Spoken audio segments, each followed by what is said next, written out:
Hello everyone, this is Shankar Pratap Singh and you are watching SPS Astrology. Guys, आज मैं आपको बताने वाला हूँ अवॉइडेंट पर्सनालिटी डिसऑर्डर के बारे में, यानी एक ऐसी बीमारी जो आपको अंदर से बहुत फियरफुल बनाती है।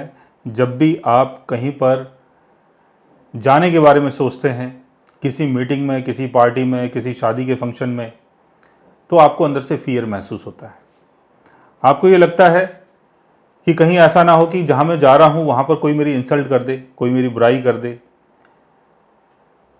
या आप स्टेज में जाना चाहते हैं, कोई परफॉर्मेंस देना चाहते हैं, डांस वांस करना चाहते हैं, या पब्लिक गैदरिंग में कुछ भी आप ऐसा काम करना चाहते हैं जिसका संबंध आपके स्किल से जुड़ता है, तो आपको फियर महसूस होता है कि कहीं ऐसा ना हो कि जो मैं काम कर रहा हूँ कोई इसके बारे में गलत बोल दे या मेरी बुराई कर दे या मुझे छोटा दिखा दे। क्योंकि ये जो बीमारी है ये आपके कॉन्फिडेंस को लूज करती है।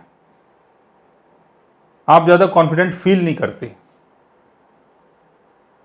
कोई अगर आपकी बुराई कर रहा है तो आप अंदर से बहुत ज्यादा फियरफुल हो जाते हैं, आपको डर लगता है, आप सामने वाले इंसान को फेस नहीं करना चाहते। क्योंकि बुराई तो हर इंसान की होती है, चाहे वो इंसान हो या भगवान, बुराई हर किसी की होती है।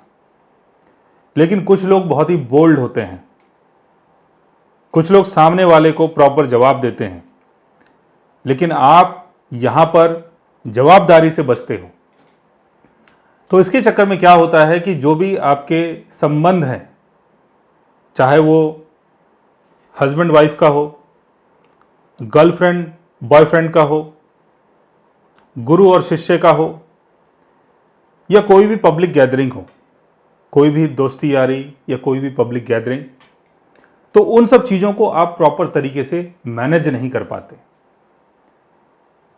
जैसे आपका कोई बॉयफ्रेंड है, वो आपको बोल रहा है कि चलो किसी पार्टी में चलते हैं, तो आपको ये फियर महसूस होता है अंदर से कि कहीं ऐसा ना हो कि मेरा जो बॉयफ्रेंड है या इसके जो फ्रेंड है वो मेरी बुराई ना करें।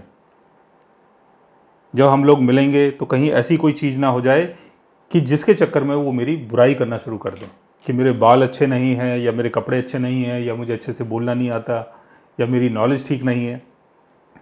तो ऐसा सब फियर आप अंदर से महसूस करते हैं। तो इसके चक्कर में क्या होता है, इसके चक्कर में जो आपका कैरियर है वो भी प्रॉपर तरीके से नहीं बन पाता है। क्योंकि जब तक आप पब्लिक को फेस नहीं करेंगे तो आपका जो एक्सपीरियंस है वो भी स्ट्रांग नहीं होगा। आप मैच्योर कैसे बनेंगे? आपको दुनिया के बारे में कैसे पता चलेगा कि दुनिया में क्या चल रहा है, क्या हो रहा है? ये तो पब्लिक डीलिंग के बाद ही पता चलता है। लेकिन जब आप पब्लिक डीलिंग नहीं कर रहे हो और पब्लिक डीलिंग से दूर भाग रहे हो, तो आपको कैसे पता चलेगा कि दुनिया में क्या हो रहा है? और उसके चक्कर में आपका जो काम धंधा है, बिजनेस है, जो भी कुछ है, वो सब बिगड़ जाएगा। आप कहीं जॉब कर रहे हैं, आपको ये लग रहा है कि मेरे सीनियर जो पर्सन है, जो मेरे से ऊपर बैठे हैं, कहीं ऐसा ना हो कि कोई मेरी बुराई कर दे, बॉस तक मेरी रिपोर्ट पहुंचा दे। तो ये सारी चीज़ें आपको अंदर से महसूस होती हैं और उसके चक्कर में क्या होता है कि आप अपने काम धंधे को भी छोड़ देते हो।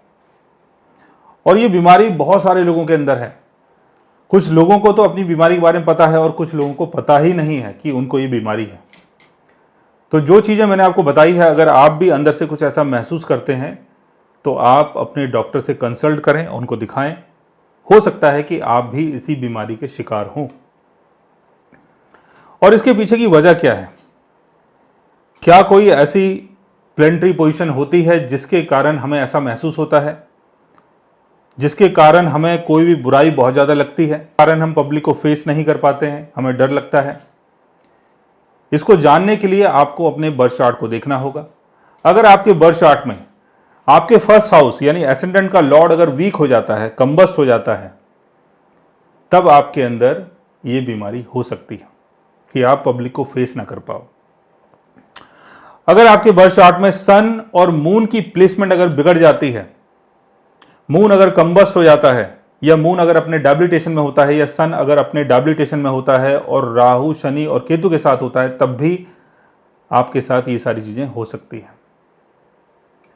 या आपके फर्स्ट हाउस का लॉर्ड फर्स्ट हाउस का लॉर्ड अगर राहु शनि केतु के साथ होता है, या राहु शनि केतु का एस्पेक्ट अगर आपके फर्स्ट हाउस में पड़ता है या फर्स्ट हाउस के लॉर्ड के ऊपर पड़ता है, तब भी आपके साथ ये चीजें हो सकती हैं कि आप अंदर से बहुत फियर महसूस करो जब भी आप पब्लिक गैदरिंग में जाओ या किसी के साथ बात करो, किसी के साथ मीटिंग करो।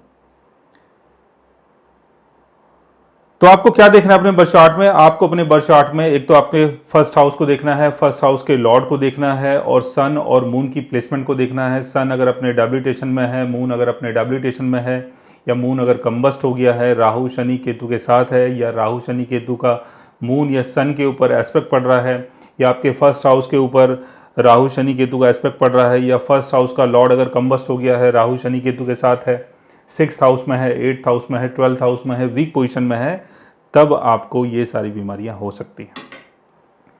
और अगर फर्स्ट हाउस, 4th हाउस और 10th house, first house, 4th house, 10th house, और अगर इनके लॉर्ड्स अगर वो भी राहु शनि केतु के चक्कर में है या राहु शनि केतु से पीड़ित हैं, तब भी आपको ये प्रॉब्लम हो सकती है कि आपको पब्लिक गैदरिंग से या पब्लिक के बीच में जाने से फियर महसूस हो।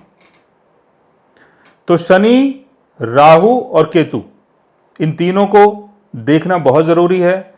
अगर किसी का भी एस्पेक्ट आपके फर्स्ट हाउस में पड़ रहा है, तो आप ये माने कि आपको अपनी पर्सनालिटी को लेके बहुत ज्यादा फियर महसूस होगा।